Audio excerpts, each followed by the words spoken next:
Done? No, ma'am. Time done. No, ma'am, nahi, kuch bhi nahi. Lakshmi, stop writing. Everyone stop writing. And Akshay, keep your video on. Every day I have to repeat the same thing to you. एक तो late class में, daily late, वो भी 1 घंटे की class अभी हो रही उसमें भी. अभी एग्जाम में लेट पहुंच के दिखाओ, तब मानू. क्लास में तो late.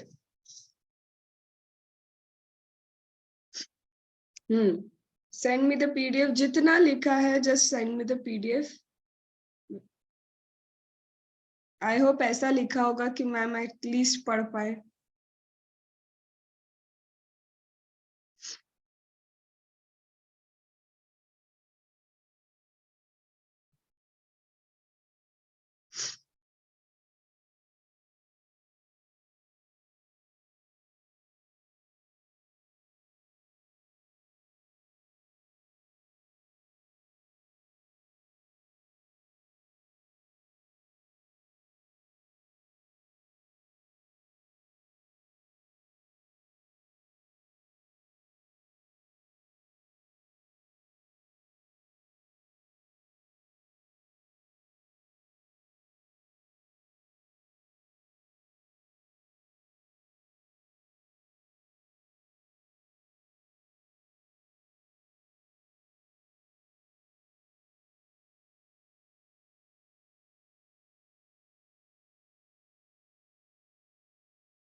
Done?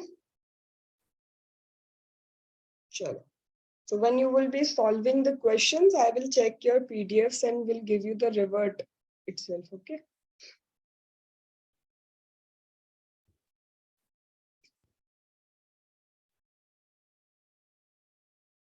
I got only one till now.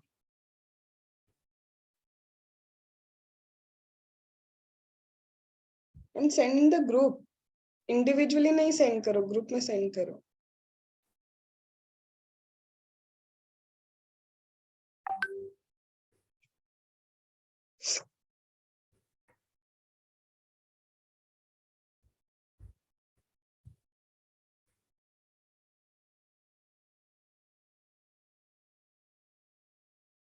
Ma'am और थोड़ा टाइम रहता तो ज्यादा लिखता था. टाइम का ही तो बात है ना, टाइम लिमिट इज देयर, उतने में ही लिखने का है. एग्जाम टाइम पे थोड़ी ना कोई देगा अपने को extra time. We have to manage.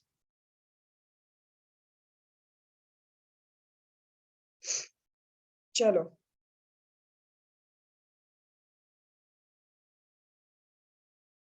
चलो आ जाओ.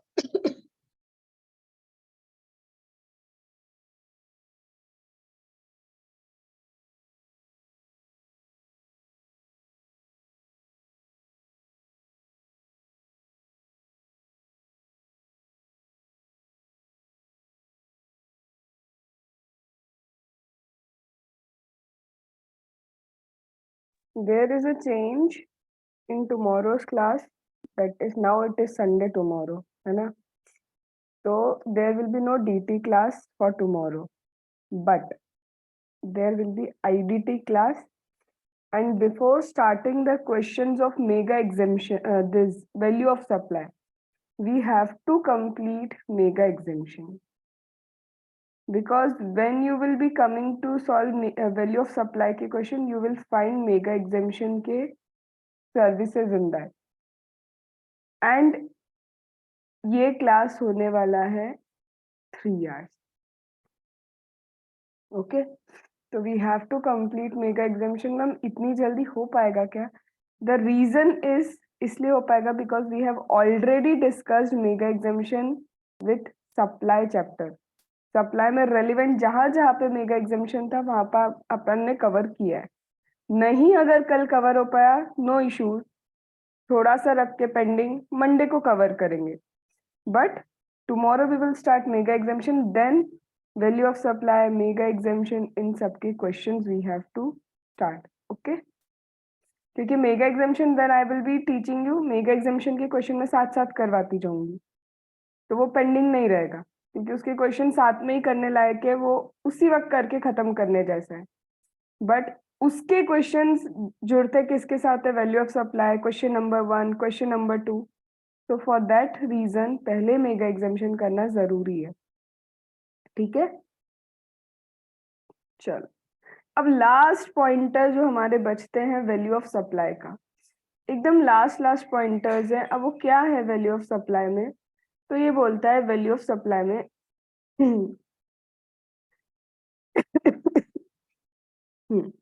तो लास्ट पॉइंटर्स क्या है कि मैम ये वाला क्या था? हमने रूल नंबर 27 देखा, 28 देखा, 29 देखा, 30 देखा, 31 देखा. Ma'am what is 31A? ये क्या लिखा है ma'am? Value of supply in case of lottery, betting, gambling. Lottery, betting, gambling में कुछ तो याद आता है कि ये कहीं पे आपने बताया था, ये यहाँ पे इंक्लूड किया. Actionable claim is included. Schedule 3 goods. Schedule 3 में Goods में. actionable claims. वेट ऐसे नहीं बोलोगे तो शेड्यूल 3 एक्शनेबल क्लेम. मैम आप समझ जाओ, आप यही था वो नहीं. पहले बताओ सबसे पहले where it was included. Goods. Yes, Definition of goods. Actionable yes, claims. सबसे पहले डेफिनेशन ऑफ गुड्स में एक्शनेबल क्लेम इंक्लूडेड. देन फिर क्या किया?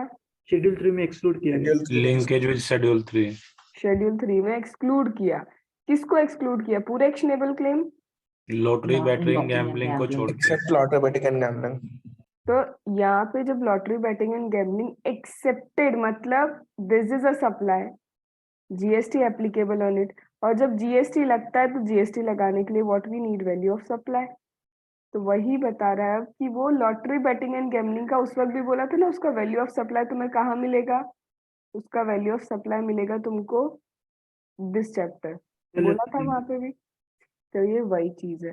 तो now this is about the value of supply with respect to lottery, betting and gambling. और एक चीज ऐड कर दी इसमें, हॉर्स रेस. हॉर्स रेस भी कहीं स्पेक्युलेटिव नेचर ही नहीं है, this is also speculative nature. तो ऑल द स्पेक्युलेटिव नेचर का यहाँ पे क्या दिया है उन्होंने? वैल्यू ऑफ सप्लाई दे के रखा है. चलो तो सबसे पहले वैल्यू ऑफ सप्लाई क्या है? ये सिंपल है. The value of supply for lottery, I am not talking about betting and gambling. Value of supply for lottery shall be deemed 100 by 128th of the face value of the ticket or price notified by the state that organize it, whichever is higher. इसका क्या मतलब है? इसका मतलब है कि suppose lottery है, lottery पे सबसे पहले तो सपोज करो कि जो भी स्टेट इसको ऑर्गेनाइज करती है, स्टेट कहता है कि इस लॉटरी का प्राइस 500 है, तो whatever face value, whatever price notified by the organising state, उसने कुछ रखा होगा. फिर लॉटरी के ऊपर तुमने देखा ना, फेस वैल्यू रहता है 1000 लिखा रहेगा, किसी पे 100 लिखा रहेगा, किसी पे 500. तो बोलते हैं कि जितना भी फेस वैल्यू लिखा है वो फेस वैल्यू उसका 100 by 128 करो. दिस और the notified price whichever is higher, वो तुम्हारे लॉटरी का क्या है? वैल्यूएशन. तो स्पेसिफिकली लॉजिक कुछ नहीं है, उन्होंने बोला या तो गवर्नमेंट ने प्राइस डिसाइड किया होगा वो, और 100/128 128 क्यों बताओ 100/128 क्यों With GST मैम ये Including इसको GST. एक्सक्लूड करना है. यस क्योंकि ये ऑलरेडी इंक्लूडेड जीएसटी प्राइस मानते हैं तो उसको एक्सक्लूड कर दिया तो whatever is the face value into 100 divide by 128 और notified price whichever is higher ठीक है ये किसका है मैम सिर्फ lottery what about betting what about gambling betting and gambling का क्या है तो the value of supply of actionable claim in form of chance to win betting gambling horse race is 100% of face value जो तुमने betting की होगी कि अरे मैं तो बोलती हूँ कि 500 रुपीज का चांस है 500 रुपए की शर्त लगाई मैंने क्या लगाई 500 रुपए की शर्त की ये कम हो ही जाएगा मुझे पूरे 500 रुपीज की मैं तुमसे बेट लगाती हूँ कि अभी भी तुमने authority of advance ruling time of supply place of supply में मिस्टेक की होगी ये बेटिंग है जो उसकी बेटिंग का अमाउंट है अरे मैं तुम्हें टॉन्ट थोड़ा ना दे रही हूँ तो सिर्फ एक एग्जाम्पल है सिर्फ एग्जाम्पल ही तो है तो 500 ये क्या है 500 तुम्हारा क्या हो गया वैल्यू मतलब जितने का बेट लगा रहे हो जितने की गैम्बलिंग कर रहे हो जितने की हॉर्स रेस लगा रहे हो वही तुम्हारा वैल्यू होता है सिर्फ हमारी लॉटरी जो है लॉटरी के लिए valuation method have been given आया that is my rule number 31A ma'am what is there in rule number 32 rule number 32 में क्या है rule number 32 important about certain supply certain specific service उन्होंने बताई है उन स्पेसिफिक सर्विस के बारे में है दैट इज रूल नंबर 32 अभी तक rule number 27 28 29 30 31 31A we have done 27 मैं भूल गई तुम बताओ क्या था वो 27 without consideration. विदाउट कंसिडरेशन बोल रहे हो Wholly not in consideration. Only Yes, not in not consideration. wholly in money Not only in money, ma'am. Okay. हाँ क्योंकि विदाउट कंसिडरेशन मतलब कुछ भी नहीं and not wholly in money का मतलब क्या है Partial मनी money पूरा and नहीं partial sum. Yes 28 Relating party and distinct parties. Are the agent No, ma'am. No. Not agent. 29 Agent, ma'am. Agent. Principal agent. 30 Cost 30 of lottery betting. अरे 30 Cost Cost. of production, Okay, cost of cost of purchase, the Purchase. cost of trader थे, purchase, cost of 110%. purchase. cost of तो क्या करना है वो provision- cost of purchase का करना क्या है 110% करना है. 110%. ये provisional, ma'am. This one. 110%. 31 Receivable lottery value. betting. Best judgment. 31 है Residual होगा. Lottery betting. Lottery betting gambling horse Yes. race. Yes अब आते हैं हम 32 पे 32 के रिस्पेक्ट में दे हैव गिवन सर्टेन ये सारी सर्विसेज दे के रखी है उन्होंने इतनी इतनी इतनी सर्विस दी है इन सारी सर्विस इजी है क्या बहुत इजी है एक्चुअल में ये अभी तक करने हुए से भी ज्यादा इजी है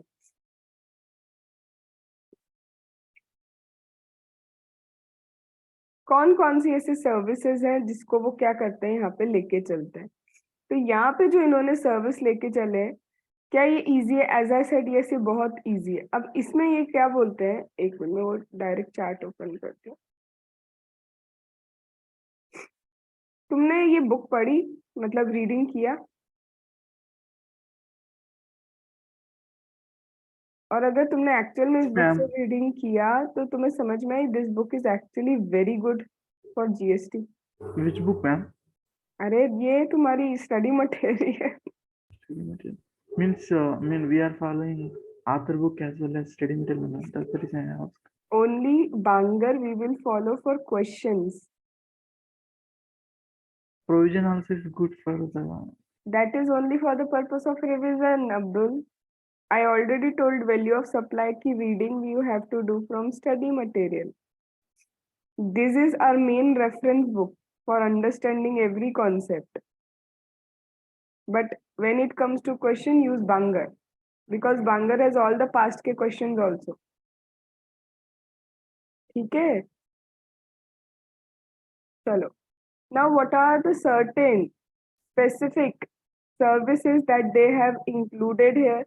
रूल नंबर 32 है. रूल नंबर 32 ने स्पेसिफिक सर्विसेज ली है. रूल नंबर 32 की कुछ स्पेसिफिक सर्विसेज है, उसका वैल्यूएशन तो ऐसे ही होगा जैसे मेथड दिए. तो कौन सी 5 सर्विसेज उन्होंने ली है? सबसे पहले बहुत इजी पे जाते हैं.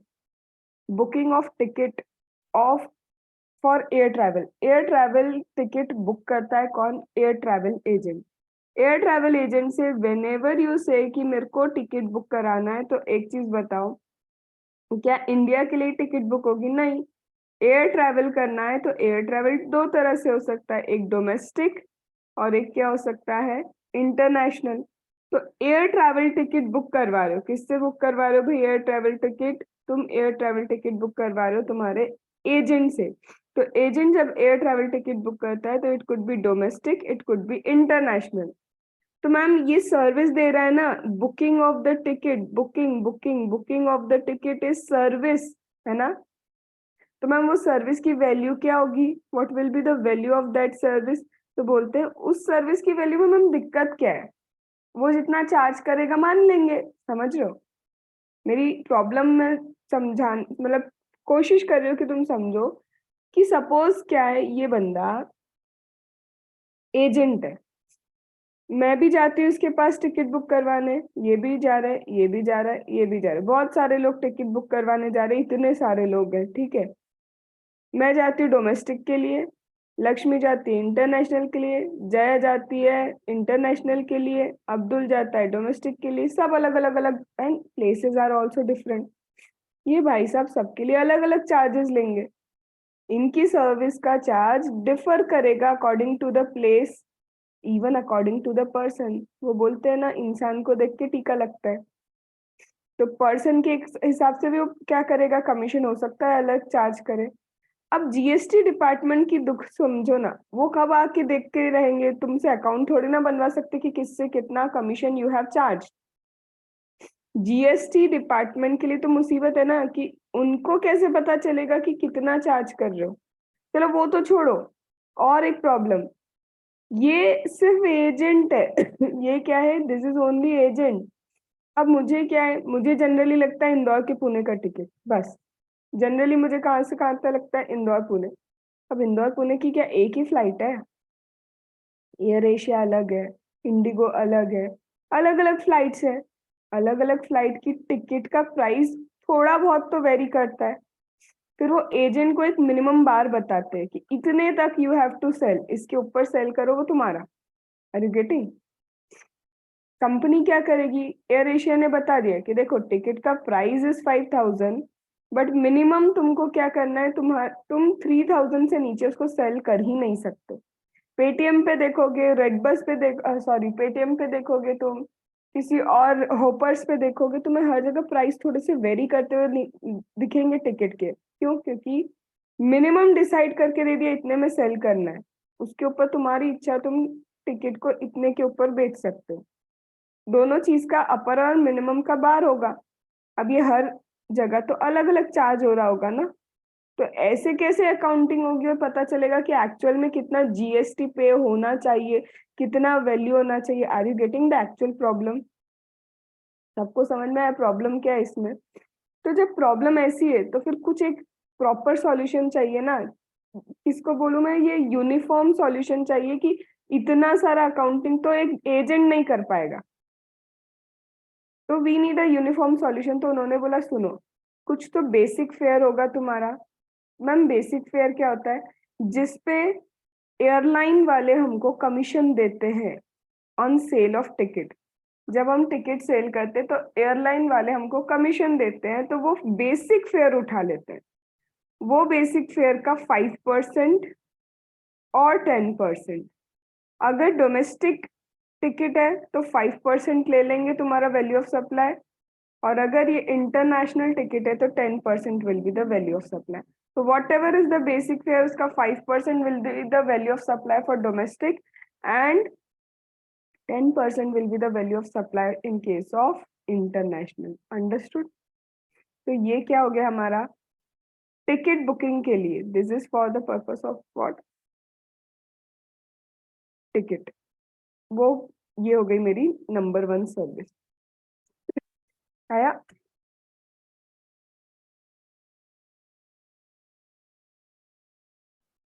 अब इसके बाद आता है लाइफ इंश्योरेंस बिजनेस, फिर ये सेकेंड हैंड गुड्स के लिए, और आता है ये इजी वाला, value of redeemable voucher stamp coupon token.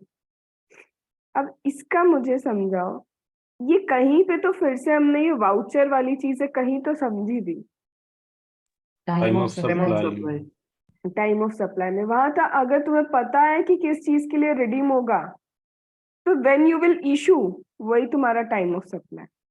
But अभी नहीं पता कि कहाँ के लिए यूज करोगे, तो जब रिडीम होगा Reading. वही तब तुम्हारा क्या होगा, टाइम ऑफ सप्लाई। अब सिमिलरली इस वाउचर का मुझे क्या चाहिए, वैल्यूएशन भी तो चाहिए कि वो वाउचर की वैल्यू क्या होगी। तो वाउचर के फेस पे लिखा होगा ना कि उसकी वैल्यू क्या है। अनलिमिटेड वाउचर तो आज तक मुझे नहीं लगता कोई कंपनी देगी कि जितना इसमें से यूज करना है यू कैन यूज। तो वाउचर के लिए क्या होगा, वाउचर की वैल्यू क्या होगी, उसके फेस पे लिखी होगी, तो that is the value for that voucher. आया? सबसे इजी ये और ये थे। अब काम की बात आती है, ये थोड़ा अलग है, ये इजी है लेकिन इसमें 2-3 केसेस है। ठीक है, तो अपन चलते हैं। ये कौन सा है मैम जो आप बोल रहे हो थोड़ा सा ट्रिकी है? ट्रिकी तो नहीं बोल सकते बट अगेन केसेस है इसके अंदर। ये बोलते हैं देखो तुम जाते हो मनी चेंजिंग के लिए, what do you mean by money changing? Rupee दे के डॉलर लेना, डॉलर दे के यूरो लेना, that is what money changing. तो यहाँ बोलते हैं there are special provision related to service in relation to changing the money. Money changing से रिलेटेड भी तो, अब मैम एक सेकेंड, ये तो ट्रांजैक्शन इन मनी है। आप डॉलर देते हो और आप हमसे रुपी लेते हो, मैम ये तो ट्रांजैक्शन इन मनी है। पर मैंने याद है क्या बोला था, बोलो। Yes, ma'am. हाँ तो activity relating to At- use of money. It is a, I mean, इस सर्विस में आके इंक्लूड किया गया था और आके बोल दिया कि मैम ये exchange of- सर्विस तो नहीं है, लेकिन एक्टिविटी जो इससे रिलेटेड एक्टिविटी होगी वो सर्विस तो होगी। हाँ, yes, ma'am. इससे रिलेटेड एक्टिविटी वो सर्विस है। They like exchanging of the one denomination to another denomination. तो one denomination to other denomination तो ट्रांजैक्शन इन मनी ही है, पर एक वर्ड उसमें आगे कुछ लिखे हुए हैं for which separate consideration is charge. Exactly, yes, for which separate consideration is charge. तो अगर मैं इसके लिए सेपरेट कंसिडरेशन चार्ज कर रही हूँ तो वो जो सेपरेट कंसिडरेशन चार्ज किया वो सेपरेट कंसिडरेशन इसको सर्विस बनाएगा, इसको नहीं। वो सेपरेट क्या है, तुमने कंसिडरेशन क्यों चार्ज किया, क्योंकि हम चेंज करके देंगे। वो चेंज का पैसा कितना ले उसका वैल्यूएशन क्या होना चाहिए हमारा। Are you getting? ये कंसर्न है कि अब तुम बोल रहे हो ट्रांजैक्शन इन मनी। अरे मैम ट्रांजैक्शन इन मनी तो अभी भी neither supply of goods not supply of service है, क्योंकि वो तो गुड्स भी नहीं सर्विस भी नहीं, but we are charging a separate consideration. तो अब उसका वैल्यूएशन करने के लिए यू हैव 2 मेथड। अब मेथड कैसी है, सबसे पहले transaction when one of the currency exchanges Indian rupee. Suppose मैंने डॉलर दिया and I am taking rupees, या फिर I am giving rupee and I am taking pound. ठीक है, कुछ भी करके transaction where one currency exchanged is Indian रुपी। एक करेंसी तो मेरी रुपी जा रही है ना, my one currency is Indian रुपी। अब वो बोलते हैं if your one currency is Indian रुपी, तो तुम्हारे पास क्या ऑप्शन है, the value of supply is difference between the buying rate and selling rate, RBI reference rate. वो बोलता है देखो क्या तुम्हारे पास, चेक करो आरबीआई का रेट दिया है कि कितने पे एक्सचेंज होना चाहिए, पहले चेक करो। Have you been given RBI rate for exchange? तुम्हारे पास आरबीआई रेट है क्या एक्सचेंज के लिए? यस, ठीक है, तो वो आरबीआई का रेट देखो। तो सपोज करो डॉलर टू रुपी करने के लिए, ठीक है, रुपी डॉलर एक्सचेंज करने के लिए सपोज आरबीआई ने दिया है 75 रुपीज। बट मैम एक्चुअल में कितना हुआ? एक्चुअल में मैंने किया कितने में? 76 रुपीज में। मतलब आरबीआई ने तो रेट दे दिया रेफरेंस के लिए कि ये आरबीआई रेट है, जरूरी थोड़ी ना है कि transaction will happen at RBI rate. तो बोलता है अगर तुमने बाय किया, आरबीआई ने बाइंग रेट दिया है 75, but actually you buy at 76, तो इन दोनों के बीच का difference into number of units that you have taken. तो देखो क्या लिखा है कि सबसे पहले देखो क्या आरबीआई रेट है? Yes ma'am, RBI reference rate है। वो वही बोल रहा है कि चेक द डिफरेंस। डिफरेंस किसके बीच के देखना है? बाय कर रहे हो तो बाय रेट, सेल कर रहे हो तो cell rate of RBI reference. तुम्हारा आरबीआई का बाय रेट भी होगा, आरबीआई का सेल रेट भी होगा। तुमने एक्चुअल में कितने में बाय किया है, तुमने एक्चुअल में कितने में सेल किया, इन दोनों का डिफरेंस चेक करो and multiply by the total unit. अब इसका एग्जाम्पल देखो। ऑन 10th मई, ठीक है, मिस्टर दोषी कन्वर्टेड कितना डॉलर? 100 यूएस डॉलर इंटू 7,400, मतलब रेट कितना है? 74। आरबीआई का reference rate also given that the RBI reference rate is 75। RBI बोलता है 75, बट एक्चुअल रेट कितना है? हमने जितने पे किया 74। What is the difference? 75 minus 74। RBI का रेट माइनस एक्चुअल रेट जिस पे ट्रांजेक्शन हुआ है and number of units that you have exchange. ये रहा तुम्हारा वैल्यू ऑफ सप्लाई। आया? Any doubt in this? Done ma'am. But अगर आरबीआई रेफरेंस रेट नहीं हुआ तो? ये तो आप बोल रहे हो कि check whether RBI reference rate is there. अब हम बोलते हैं कि मैम आरबीआई रेफरेंस रेट नहीं है, तो क्या करेंगे? If you do not have RBI reference rate, अगर तुम्हारे पास आरबीआई रेफरेंस रेट नहीं है तो क्या करो? If RBI reference rate not available, then 1% of gross amount of Indian rupee provided or received। मतलब डॉलर देके कितना इंडियन रुपी मिल रहा है तुमको? कन्वर्ट करो। डॉलर दिए तुमने, you have given dollar, dollar देके इंडियन रुपीस कितना मिल रहा है? सपोज मुझे 74,000 मिल रहा है, या फिर इंडियन रुपी दिया मैंने 50,000 इंडियन रुपी देके आई एम टेकिंग डॉलर। तो वो बोल रहा है सिर्फ इंडियन रुपी में कन्वर्जन देखो, कितना दे रहे हो या कितना ले रहे हो। Directly do 1% of it. मतलब if RBI reference rate not available, तो यहाँ पे मेरे को इंडियन रुपी कितना मिला था? 7,400। डायरेक्ट उसका 1% will be my value of supply. Done? आया? तो ये पहला क्या है? सबसे पहले यू हैव टू चेक, सबसे पहले तुमको क्या चेक करना पड़ेगा? Do you have RBI reference rate. और वो आरबीआई रेफरेंस रेट भी कब चेक करोगे? वो आरबीआई रेफरेंस रेट भी सिर्फ तब चेक करना when you have Indian currency, at least एक इंडियन करेंसी मिलनी चाहिए, तभी तो चेक करोगे। मैम अगर इंडियन करेंसी है, आरबीआई रेफरेंस रेट है, तो check the difference between the actual and the RBI reference rate. But अगर आरबीआई रेफरेंस रेट नहीं है तो डायरेक्टली इंडियन करेंसी में कन्वर्ट करके उसका 1% लो। डन? अब मैम ऐसा भी तो हो सकता है नन, कोई भी इंडियन करेंसी नहीं हो, डॉलर से मैंने क्या कर दिया? येन में कन्वर्जन कर दिया, इंडियन करेंसी ही नहीं है। डॉलर से डायरेक्टली क्या किया? येन में कन्वर्ट किया मैम, नो इंडियन करेंसी। तो ऐसे केस में बोलते हैं कि डॉलर को भी इंडियन में कन्वर्ट करो, येन को भी इंडियन में कन्वर्ट करो, दोनों को पहले इंडियन में कन्वर्ट करो। अब इंडियन में कन्वर्ट करने के बाद सबसे लेस अमाउंट क्या है? दोनों में से कौन सा लेस है बोलो, उसका 1% निकालो। Are you getting? There is no logic, this is just method, यही करना है। अगर एक भी इंडियन करेंसी नहीं है तो दोनों को इंडियन करेंसी में कन्वर्ट करो, दोनों में से जो लेस हो वो लो और उसका 1%। अंडरस्टूड? अब देखो यहाँ पे US dollar 9,000 converted into pound 4,500। अब ये क्या इंडियन करेंसी है कहीं पे भी? नहीं, पर उन्होंने कन्वर्जन रेट दिया इंडियन करेंसी में। देखो दोनों को इंडियन करेंसी में कन्वर्ट करो। Ma'am 9000 into 74 and 4500 into 98, whichever is less, इसका 1%. This is your value of supply. Done? तो या तो इंडियन करेंसी होगी या तो इंडियन करेंसी नहीं होगी।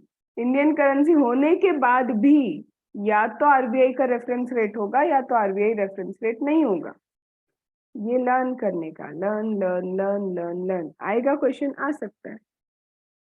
अब इसमें क्या है, अगेन मैम दोनों में से कोई भी इंडियन करेंसी नहीं है, either dollar, either euro, either pound, either yen, ऐसा चल रहा है, दिरहम है, लेकिन दोनों ही क्या है, फॉरेन करेंसी है। तो अनादर मेथड, एक मेथड तो है दोनों को इंडियन में कन्वर्ट करो, उसका विचएवर इज लेस करो एंड देन 1% लो। अब ये बोलता है the person supplying the service may also exercise this option, once opted can not withdraw for the remaining year. मतलब पर फाइनेंशियल ईयर एप्लीकेबल है ये मेथड, उस ईयर में आप चेंज नहीं कर पाओगे। तो बोलता है अगर आपने 1 लाख तक की करेंसी एक्सचेंज की है, कितना, if you have exchange up to 1 lakh, तो बोलता है 1% of the gross amount of currency exchange. Suppose तुमने करेंसी एक्सचेंज की 1 लाख तक की, तो बोलता है 1 लाख का 1% लो और 250 whichever इज हायर, इतना ही वैल्यू ऑफ सप्लाई। तुमने 1 लाख तक का क्या किया, करेंसी एक्सचेंज किया, 1 लाख का 1% कितना होता है 1000 और 250 whichever इज हायर, ये हो गया वैल्यू ऑफ सप्लाई। क्या मैं ये बोल दूं कि इवन मैंने अगर 80,000 करेंसी एक्सचेंज किया, देन ऑल्सो मिनिमम तो कहीं ना कहीं 250 रुपीज आता ही है, मिनिमम 250 रहेगा ही, क्योंकि उसने एक बार बोल दिया विच एवर इज हायर। हाँ मेरा यहाँ पे 1% एक्स्ट्रा आएगा, बट बार क्या है, 250 रुपीज बार है, इससे नीचे नहीं जा पाओगे। कैसे, सपोज मैंने कितना किया, 20,000 एक्सचेंज किया, स्टिल मुझे 250 का वैल्यू ऑफ सप्लाई मानना ही पड़ेगा। क्यों, क्योंकि 20,000 का 1% तो 200 होता है, तो भी मुझे 250 मिनिमम मानना ही पड़ेगा। एमसीक्यू पता है कैसा आ सकता है इसके लिए, जैसा मैंने अभी पूछा ना कि the amount at which minimum 250 you have to pay, minimum 250 will be the value of supply. कम से कम 250 वैल्यू ऑफ सप्लाई होगा ही होगा तुम्हारा, उसका अमाउंट बताओ वो कितना है। मेरे को एक चीज बताओ, अगर मैं इन डिफरेंस तुमसे पूछूं कि तुमको कोई डिफरेंस ही नहीं रहेगा, कितने अमाउंट पे ऐसा होगा कि 1% भी उतना ही निकल रहा है और 250 भी उतना ही आ रहा है, अगर वो एमसीक्यू बनाएंगे तो बताओ वो कितना अमाउंट होगा। 25,000। 25,000।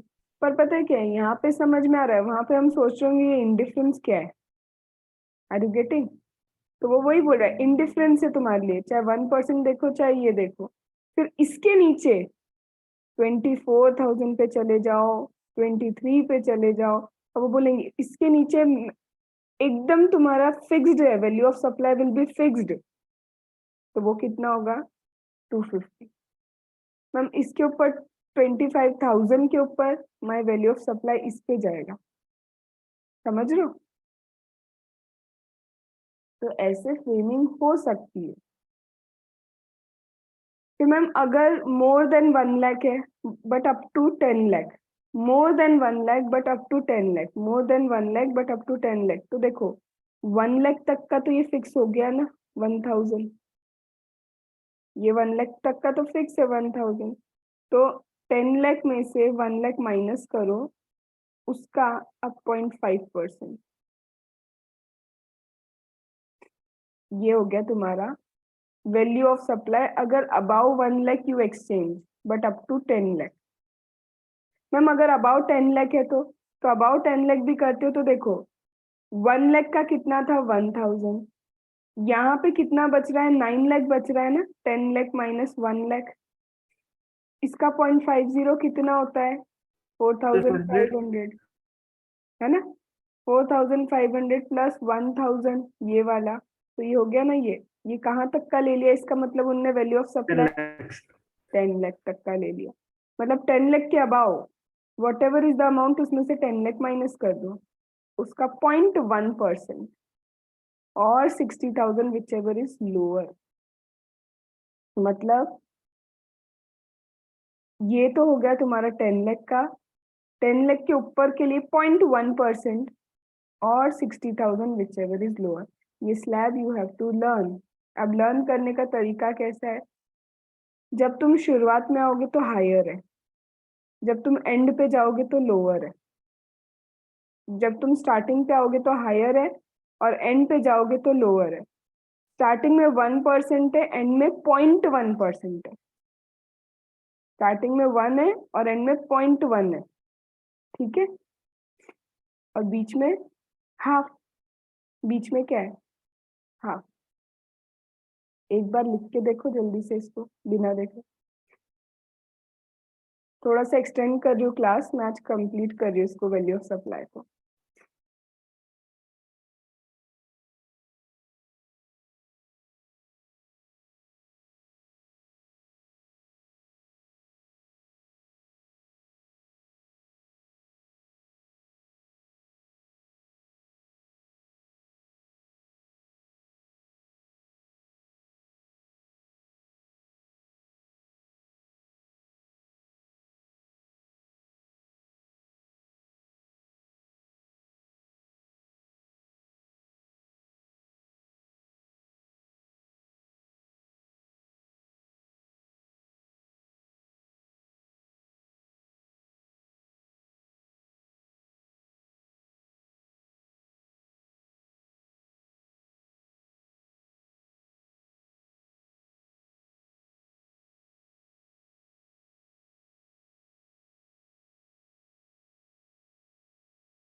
Done.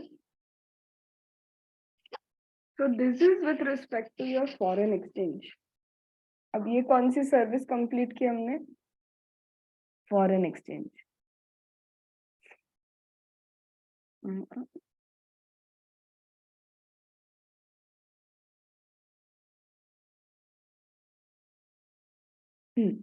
ये वाला सॉल्व कर लो, इलस्ट्रेशन 3।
Done, ma'am. हो गया? इजी है? Yes, ma'am. And you may expect this kind of question in MCQ also, and even directly 3-4 marks के question ऐसे भी आएंगे value of supply के. Is your answer this? सबका आंसर ये निकला? Yes, ma'am. I have done method 1, ma'am. Why I had given? Because every method was easy except this. हमने easy choose कर लिया. चलो. Have we done this also? Air ticket वाला 5% of the basic fare and 10% of basic fare in case of international. Ma'am, basic मतलब basic on which normally commission is paid to the agent. So why I am saying this book is very very very good. जो पढ़ लिया, can you see? एक बार में recall होता है. और not just this, इसके बाद अभी last everywhere you will find illustration. फिर आफ्टर इलस्ट्रेशन एक बार चैप्टर खत्म होने के बाद लेट्स रिकैप्चुलेट एक और बार है. So one time they have given bare act, ठीक है. फिर बेयर एक्ट के बाद they have given analysis, then analysis के बाद दे हैव गिवन रिकैप्चुलेट, और many times you will find pictorial presentation. तो पता नहीं कैसे कहाँ से ICI for the first time, as far as I have seen, the greatest and the very good book of GST given by ICI. And to be frank, मैंने सिर्फ GST इससे ही पढ़ा है, ओनली दिस बुक. इसके अलावा कोई और book touch भी नहीं की है कभी GST की. This is the book that has given me so much of knowledge पर self study. Point to be noted, self study not revision videos. ठीक है. मैम इतना क्यों चिढ़ते हो? रिविजन वीडियो से चिढ़ती नहीं हो, तुम लोग गलत यूज करते हो. तुमको लगता है रिविजन वीडियो से सब हो जाएगा. चलो नाउ अब दूसरे इस पे आते हैं. कौन सी सर्विस है अब हमारी? एज आई टोल्ड, अब इंश्योरेंस वाली सर्विसेज पेंडिंग. क्या मैम बहुत टफ है? नहीं, अब टफ कुछ नहीं है. द थिंग इज थोड़ा ज्यादा है. ये रहा, इतना सारा है. देखो इंश्योरेंस में क्या होता है, सबसे पहले अगर तुम्हारा इंश्योरेंस होगा तो माइट बी सिर्फ इंश्योरेंस देंगे वो, या फिर हो सकता है साथ में इन्वेस्टमेंट भी होगा. होता है ना आजकल, इंश्योरेंस के साथ आपका इन्वेस्टमेंट करेंगे एंड इन्वेस्टमेंट इतने टाइम बाद you will get certain amount. Are you getting? Akshay, it's already more than 10 minutes and end of the class हो रहा है. अब कल से मैं अलाउ नहीं करूंगी, बिना बोले रिमूव करूंगी तुम लोग को, अगर तुम्हारा एक बार भी वीडियो ऑन नहीं रहा तो. इट इज फॉर एवरीवन, मैं रोज नहीं बोलूंगी अब. इंश्योरेंस, इंश्योरेंस के साथ माइट भी तुम्हारा इन्वेस्टमेंट भी होगा. तो मैम एक चीज बताओ, इंश्योरेंस के लिए कंपनी चार्जेस पॉलिसी अमाउंट, ठीक है, बट मैम इन्वेस्टमेंट तो इनकम ही नहीं है ना इंश्योरेंस वालों की, वो तो वापस करना है. They have to return that investment. तो वही बोल रहे हैं कि whatever premium you charge, जो भी प्रीमियम तुम चार्ज करते हो उसमें से पता है क्या माइनस कर दो? Amount of investment, because that is not your revenue. अगर इंश्योरेंस ऐसा है कि इंश्योरेंस प्लस इन्वेस्टमेंट कवरेज है, तो इन्वेस्टमेंट का amount you have to subtract. तो ओवरऑल ग्रॉस प्रीमियम चार्ज में से जितना अमाउंट इन्वेस्टमेंट को एलोकेट होने वाला है, that you have to subtract. That will be your value of supply. Genuine है ना, क्योंकि इन्वेस्टमेंट तो तुम्हारे पास वापस आ जाएगा. हम रिस्क किसका ले रहे हैं? पॉलिसी का. और पॉलिसी का पैसा जो प्रीमियम है उतना ही कोई तो वैल्यू ऑफ सप्लाई मानोगे ना. Understood?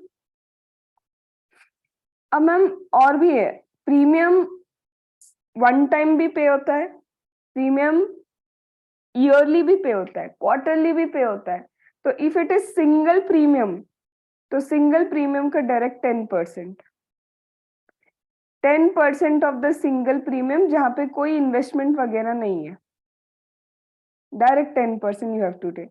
But ma'am it is not single premium, every year I have to pay. तो फर्स्ट ईयर टेक 25% एंड आगे से 12.5% of the premium. Are you getting? Learning है, लर्न करना है कि अगर मैम इन्वेस्टमेंट है तो subtract investment from your premium. Ma'am single premium में डायरेक्ट 10% ले लो। मैम सिंगल नहीं है, पहले ईयर का 25% लो, उसके बाद 12.5% ऑफ द प्रीमियम चार्ज लेते जाना, that is your value of supply. Ma'am अगर सिर्फ रिस्क है तो इन्वेस्टमेंट ही नहीं है, तो तुम ही बताओ, सिर्फ रिस्क है तो पूरा प्रीमियम आएगा कि उसमें कुछ सब्ट्रैक्ट करोगे? Will you take entire premium or you have to now subtract something? They are saying policy covers only risk, no investment at all. Full Ma'am, premium. it was showing that there is no investment, ma'am. So entire amount will take. Entire amount because risk ले रहे हो ना पूरा, तो risk का ही तो पैसा है, रिस्क का जो तुम चार्ज करो दैट इज योर रेवेन्यू, और रेवेन्यू तो वैल्यू ऑफ सप्लाई है। Understood? This is with respect to investment, your insurance. तो मैम अगर सिंगल प्रीमियम तो 10%, मल्टीपल तो फर्स्ट टाइम 25, देन 12.5। मैम उसके बाद ओनली रिस्क इज कवर्ड तो entire premium. Ma'am if we have investment तो subtract investment from that. This is your homework illustration number 5। लिख के रखो illustration 5। In fact, I would say value of supply के today all the illustration you have to do. ये touch नहीं कर सकते अभी। This one. ठीक है, this only I am skipping for the time being.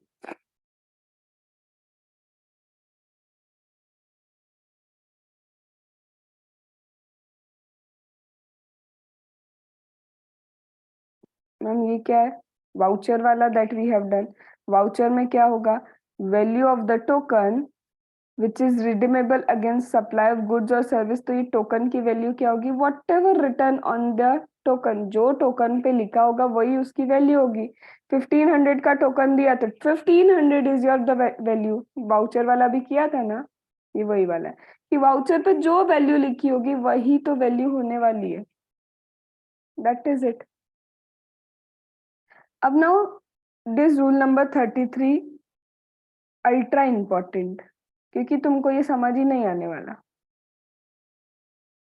क्यों समझ नहीं आने वाला? ऐसे थ्योरेटिकल सब समझ में आएगा, but when they apply, main चीज इसका एप्लीकेशन है। प्योर एजेंट का मेन चीज application, and this we have to do only with question, क्योंकि क्वेश्चन के साथ ही इसकी एप्लीकेबिलिटी समझनी है। तो अदर देन दिस दो चीजें I have skipped. Your entire value of supply के कॉन्सेप्ट्स आर ओवर। अभी तुमको क्या करना है? यू हैव टू, ये देखो ये क्या है, समझे? Let's recapitulate again. पूरा चार्ट ऑलरेडी गिवन हियर। क्या इंक्लूड करना है? Rule 27, 28, 29, everything we have done. अभी शॉर्ट में ये वही valuation rules. Are you getting? This is a very good book. So we have done all the concepts of value of supply except margin वाला अभी मैंने scheme नहीं करवाया है, and pure agent I have not done. Tomorrow we will start the, सबसे पहले कल तो हमको मेगा एग्जामिशन और इसको कवर करना है, 2 days it will take, then हम क्वेश्चंस के साथ प्योर एजेंट को लेंगे। ठीक है, तुम्हारा काम आज क्या है? सारे इलस्ट्रेशन करना है वैल्यू ऑफ सप्लाई की। ओनली इलस्ट्रेशन लिख के करना जरूरी नहीं है, बट एटलीस्ट तुम्हारे सेटिस्फेक्शन के लिए क्या आ गया। ठीक है, चलो okay, we will connect at 8:30। Thank you, ma'am. Okay.